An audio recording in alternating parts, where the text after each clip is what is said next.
4월 4일 월요일 아침 묵상의 시간입니다.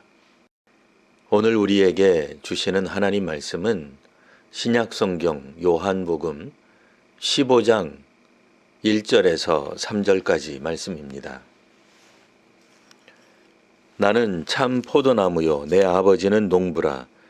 물은 내게 붙어 있어 열매를 맺지 아니하는 가지는 아버지께서 그것을 제거해 버리시고 무릇 열매를 맺는 가지는 더 열매를 맺게 하려 하여 그것을 깨끗하게 하시느니라.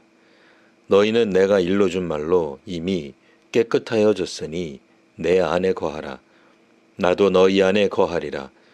가지가 포도나무에 붙어 있지 아니하면 스스로 열매를 맺을 수 없음같이 너희도 내 안에 있지 아니하면 그러하리라. 아멘. 성과를 내지 못하면 잘린다고 하니 어떤 생각이 드시나요? 행복은 성적순이라는 무한 경쟁사회, 1등만 기어가는 세상, 우수한 능력을 가진 자만 살아남고 약자들은 도태되고 제거되는 진화의 세계 등이 떠오르기도 합니다. 예수님은 제자들에게 잠시 떠나시나 다시 만날 것을 말씀하셨습니다. 다시 만나게 되는 사람들은 이전에 예수님을 알던 모든 사람들이 아닙니다. 예수님의 말씀을 기억하고 따르는 예수님을 사랑하는 사람들입니다. 전에 예수님을 어떤 형태로든 알았던 사람들 모두 성령님의 가르침을 받는 것은 아닙니다. 멀리서 보았든 가까이 알았든 예수님을 사랑하며 그 말씀대로 살아가는 이에게는 세상과 다른 평안이 있습니다. 그리고 이제 예수님은 이 주제를 포도나무와 가지의 비유를 통해 계속 말씀하셨습니다.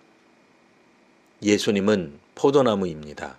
아버지는 농부입니다. 농부는 나무를 관리합니다. 열매 맺는 가지는 깨끗하게 하지만 열매 맺지 아니하는 가지는 제거합니다. 여기서 열매를 맺지 않는 가지는 사회적 약자나 도움이 필요한 존재를 뜻하는 것이 아닙니다. 실제 농부라면 가지치기를 합니다. 하는 것이 정상입니다. 누구도 가지치기를 하지 않는 농부를 더불어 살아가는 배려심이 있다 하지 않습니다. 포도나무에서 자란 가지는 믿는 자라 할 수 있습니다.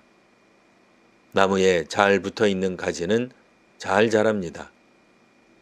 잘 자라는 가지는 열매의 유무를 통해 알 수 있습니다.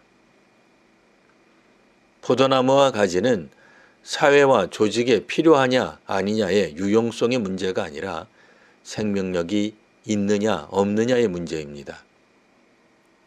보기에는 가지가 포도나무에 붙어 있으니 아무 문제가 없어 보입니다.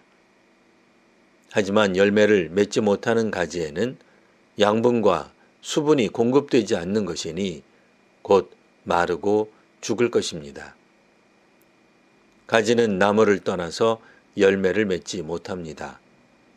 나무를 떠난 가지는 생명력을 잃습니다. 그런 점에서 예수님을 떠나 그 말씀대로 살지 않는 사람은 하늘의 생명력을 잃습니다.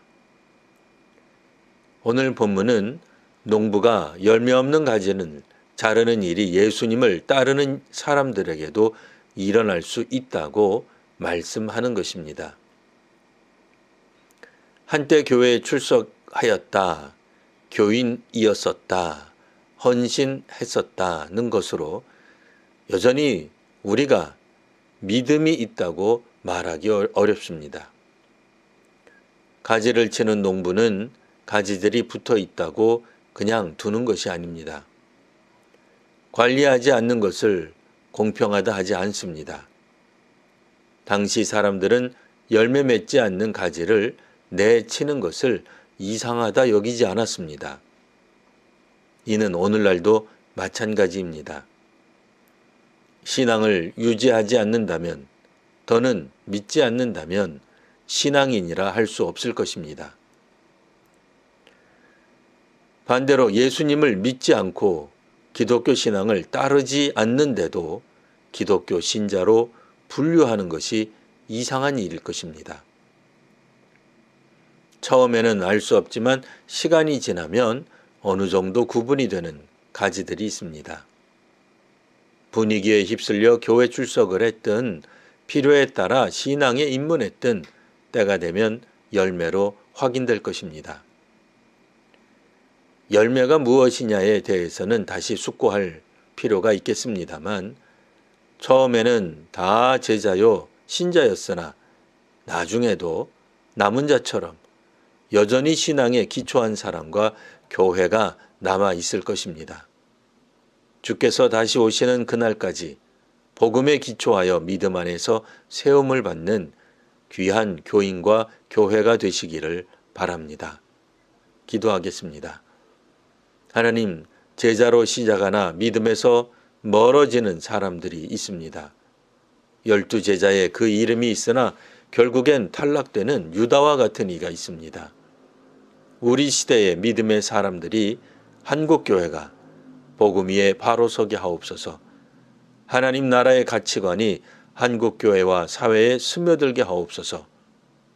우리 사회와 나라에 하나님 나라의 정의와 공의가 흐르도록 비난이 아닌 실천하며 살아가는 교인과 교회가 되게 하옵소서. 예수님 이름으로 기도합니다. 아멘.